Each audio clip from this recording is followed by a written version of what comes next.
A healthy biosphere, as everyone knows, has a broad mix of trees, plants, insects, reptiles, birds, and animals. The broader the mix, the more resilient the system. Osho clearly understood this as he built up his sphere of work. For example, to those who started meditation centers, he gave a free hand. Across the world there were centers following any and all modes of being, from those that held meditations throughout the day every day to those that never did, from those that segregated men and women to those that coupled them, from those that kept a dry Zen culture to those that celebrated juicy Sufi values. He even let friends publish books of their understanding of his teachings under his name. Such is his trust. See Dinner with Osho by Savita Brandt.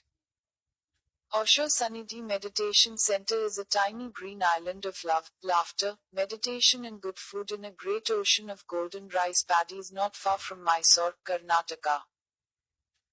Like any normal Osho ashram, the shortest distance between 2 points is often a building site, the symptom of energy and expansion. If you are looking for an aloof international 5-star resort, don't come here. Here is soul. Here are half a dozen resident friends who throw their energy into everything that's needed, be it cooking, cleaning, fixing the electrics or the irrigation system, planting trees, building a new suite of rooms or running meditations. I went there for a month's retreat and felt blessed. I asked its founder Swami Gopal how the center came into being. Back in 1999 there were 3 of us. We were running round the countryside attending Osho meditation camps. We bought this bare piece of land for ourselves to meditate at weekends. Just the 3 of us. Then there were 6. And then 10. Then 20. By 2004 there were 60 people coming. So, along the way we had to start planting trees for shade and gardens for food and putting up buildings for shelter, a place to meditate, a kitchen, dormitories and bedrooms, bathrooms.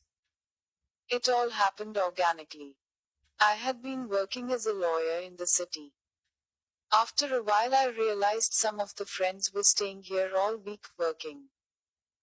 I hadn't asked them to stay, I didn't want the responsibility. However, they took it on themselves and from 2006 a regular monthly camp started to happen. When we needed electricity, it seemed an impossible task. The local government could not afford the cost and yet we got it all set up in 15 days to celebrate the Master's birthday. How? With his blessings. And look. Those half a dozen friends have been living and working here for 12 years now. In the early days of my stay I interrupted those 6 friends sitting at dinner laughing and teasing each other. I asked them how they survived financially. By running the monthly meditation camps, they said. That brings in enough for the month. But you could easily run 2 or 3 camps a month here, I suggested. We have enough, who needs more than enough? I asked Bennu what the difficulties were that he had encountered over the years. Difficulties. He looked surprised. He looked around him at the density of trees surrounding us, the bonnet macaque monkeys bouncing high up in the coconut palms and the half-feral dog gazing up at them. Difficulties. Not one. Not an iota. Less than 0. Look, nothing was planned. Without asking, everything is taken care of. The local council built up the road, a causeway over the rice paddies. I stopped my work, we translate, publish and sell Osho's books, and we run the meditation camps. These friends look after all the practical things and I do the financial stuff.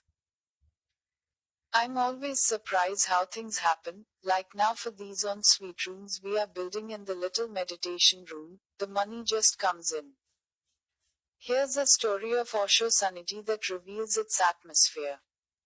A local doctor came for a 4-day retreat and brought his old mother along for the ride. She spoke no English or Hindi, only the local Kannada. When the group finished she decided to stay. She was too old to work and appeared to have no notion of meditation, but day in and day out she was there sitting under a tree or slowly walking about, smiling or laughing and learning to hug. I spent a rich, rewarding month in that corner of perennial India. It is sunny, slow, fertile, unpolluted, and I was welcomed by people who are loving and joyous members of the Osho family. And, speaking of healthy biospheres, in my first 2 weeks I spotted 59 different species of birds in and around that small green acreage. Friends, if you are looking for an authentic Osho meditation center of peace and meditation, life and celebration, check them out.